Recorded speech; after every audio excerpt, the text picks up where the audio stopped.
Like, subscribe and press the bell icon for more videos from PHN Learn. For more videos, download our app from the Play Store. Hello everyone, welcome back to the Android Studio development tutorial by PHN Technology Private Limited. In this session, we are going to learn about form validations. So in the last video, we learned how to make a registration form and how to handle the click event of a button. Okay, so we have handled our first runtime event. Now we are going to see how to apply validations to the same form. So we will be continuing with the same project. Let's get started. So this is my code for the last project and this is the design. We have added 6 edit texts for different purposes. One is for name, one is for address, contact, email, password and confirm password. We had a button register, and in the Java file we have created the object of button btn.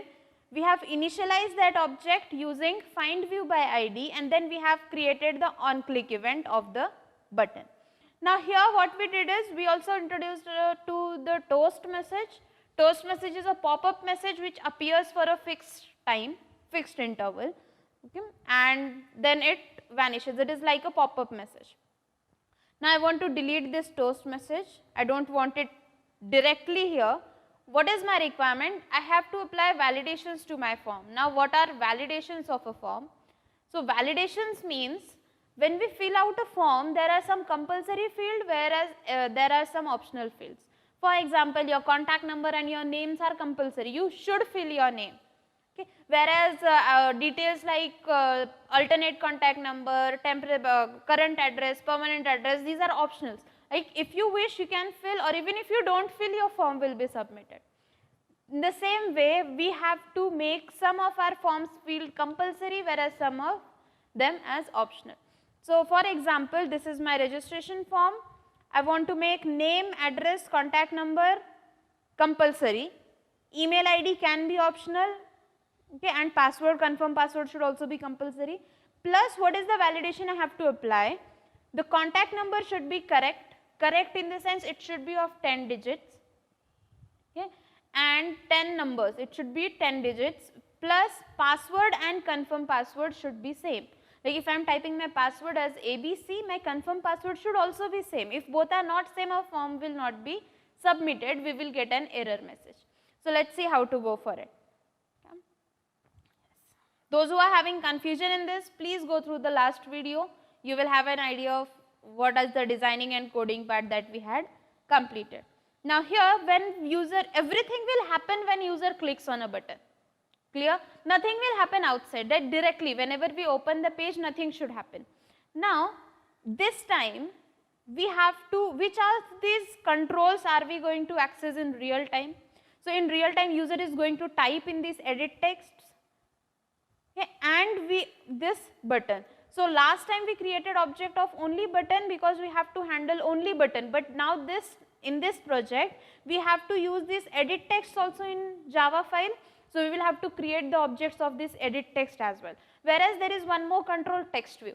Do we have to change the content of this text view? No. There is no need to change it during the runtime after displaying. So there is no need to create the object of it.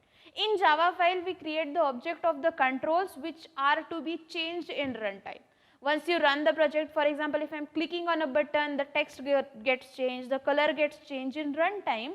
For that purpose, we will be using Java file. I don't want to change or modify this register here, but text view, so we will not create an object of that. So here below this button object, I will create edit text object, and how many edit text object we need to create? 6. Okay, so edit text. Let's say first you can give any names to these objects: name, address, contact, email, password, confirm password, semicolon. So here what we have did is we have created 6 edit text objects. Now our second part is to initialize these objects, and to initialize the objects we need to give them ID in the XML file. So we will go to the XML file and we will give ID to all our edit texts. How to give ID?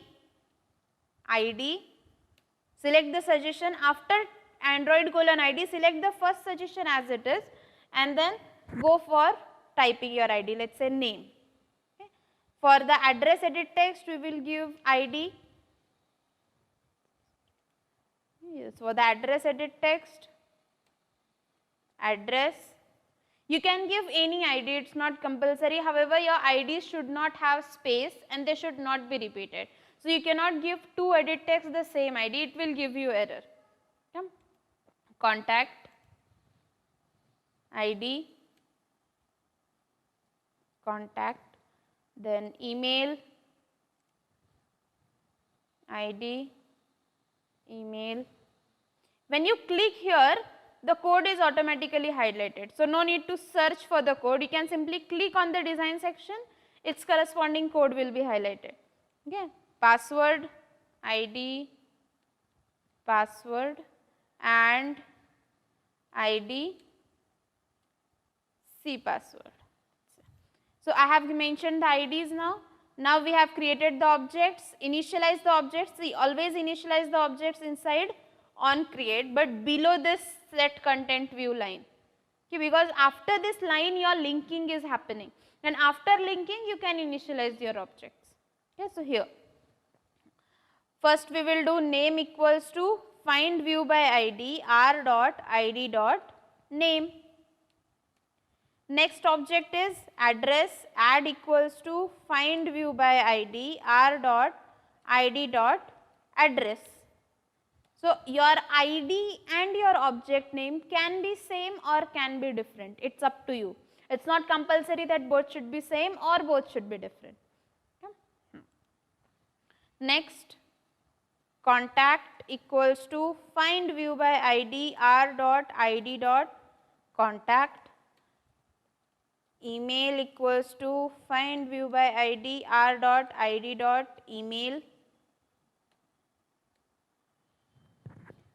Password equals to find view by ID r.id.password, pass, and confirm password equals to r.id.cpass.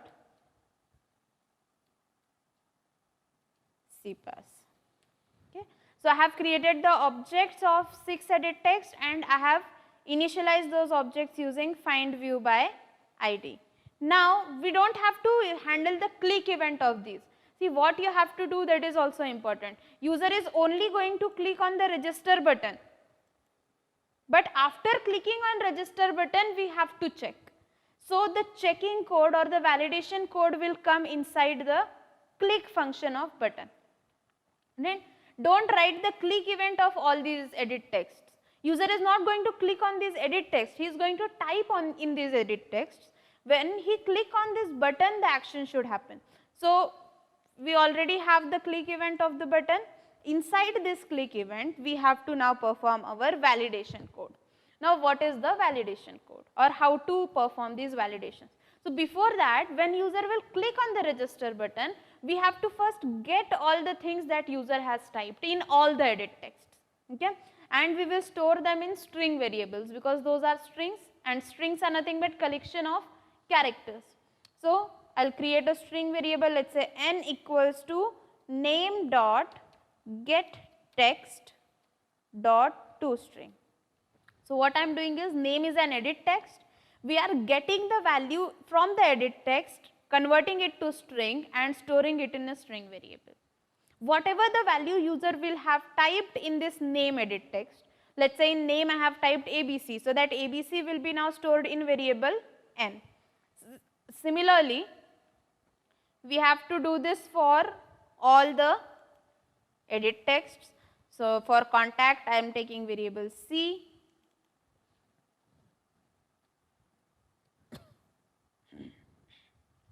contact, address A, then email E,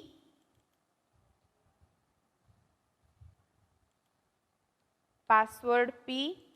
You can give any names if you want, you can give them in details, or you can give them S1, S2, S3, but usually avoid giving names like this S1, S2, S3. Okay, it will be confusing, like in which variable have we stored name or address. So, now these are my string variables. Here we have to check these values. Now I want my name, address and contact number as compulsory. So they should be filled. User should have typed something into this. Okay.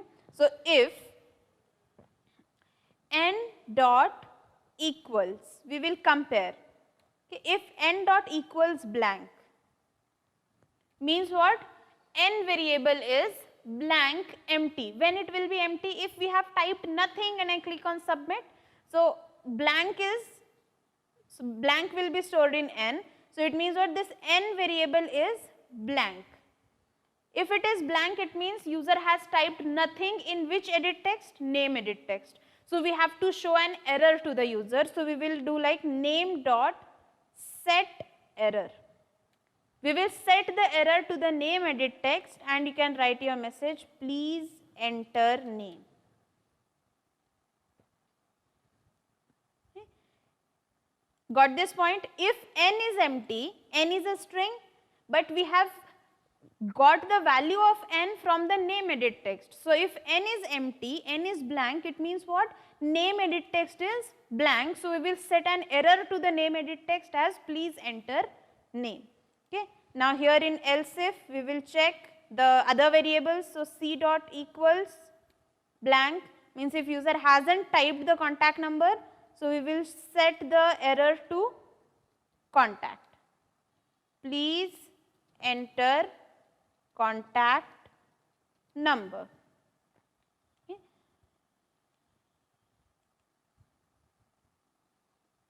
Similarly for address is also compulsory. So if a dot equals blank, error should be set to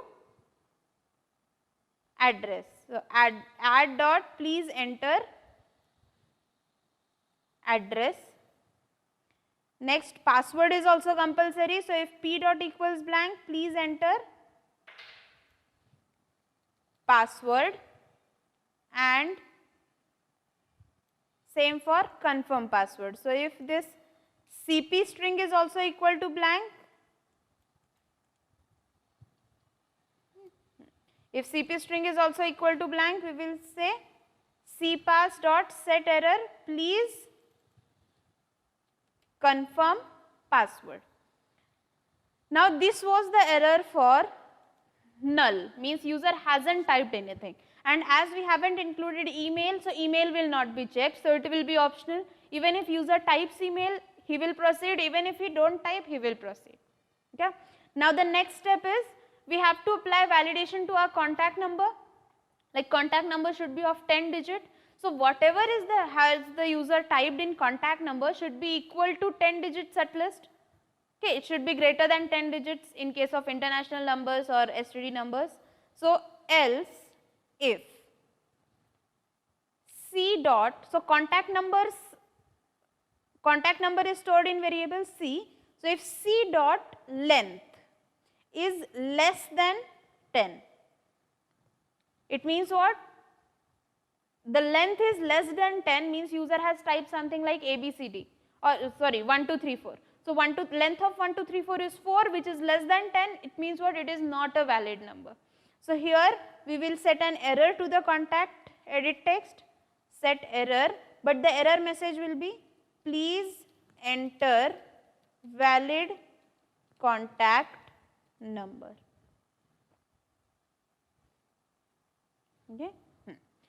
Now else means if all these conditions are false, nothing is equal to blank and the contact number is also greater than or equal to 10. So in that case only we should display the message toast message, okay. And here we will write message registered successfully. Alright. So in form validation we are first getting the values that user has typed. After accepting those values, we are checking them against certain set of conditions, whether they are blank, whether they are less than 10 or any other validation that you want, and then if all these conditions are false, means the form is correct, in that case only we are displaying registered successfully. Let us check the output. Let us run this program.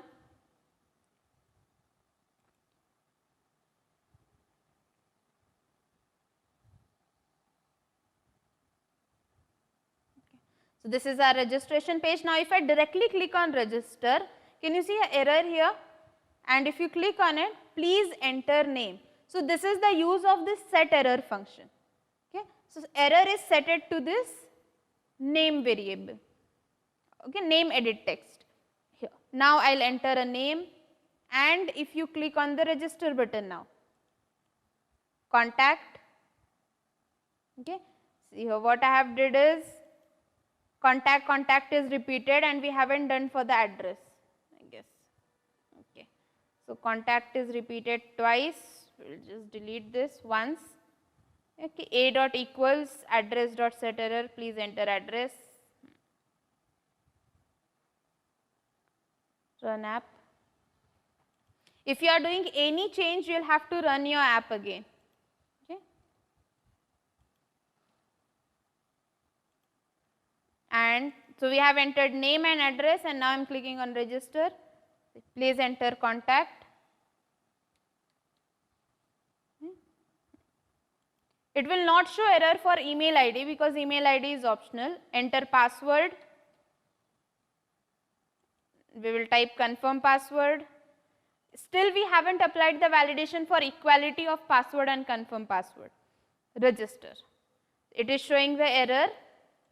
Please enter valid contact number because this contact number is less than 10 digits. So 1, 2, 3, 4, 5, 6, 7, 8, 9, 10. And now register. Registered successfully. Thus we have applied a empty validation to this form. Okay. Now what is left is my password and my confirm password should be same. Means this P string and this CP string should be equal. So before this else, here I'll add one more condition. Else if P dot equals CP. Okay. Means if both the strings are equal, should we set the error? No. This condition, we have to check the opposite of this condition, and to check the opposite we use not operator. Okay. Exclamation mark. So if not of P dot equals CP, means P is equal to CP, opposite. Not of P is equal to CP means P and CP are not equal. So in that case we will set a error to confirm password, like set error.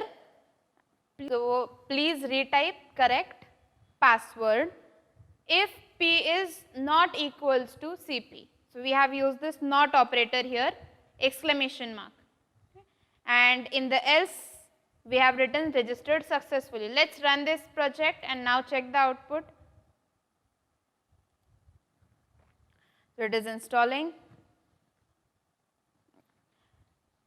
First we will type name, address, contact number should be 10 digits, then email ID which is optional, password, let's say I am typing, my first password is ASDF and second password is QWERT, okay. And I will click on register. So see, it is giving me error saying please retype correct password, and if I type now ASDF, now password and confirm password both are same, we can go for registered successfully. So this is how you can apply validations to all your forms. Even if in login form user is not typing the password, he is getting error, right? Please type the password or please type correct password. So we can apply these validations in this way. What happens to this data? So right now we are not handling this data. If whatever you have typed will not be stored anywhere because we haven't interfacing any database or something. We'll learn it in the further tutorials. Alright, so this was it for today. Do practice. For more videos, download our app from the Play Store.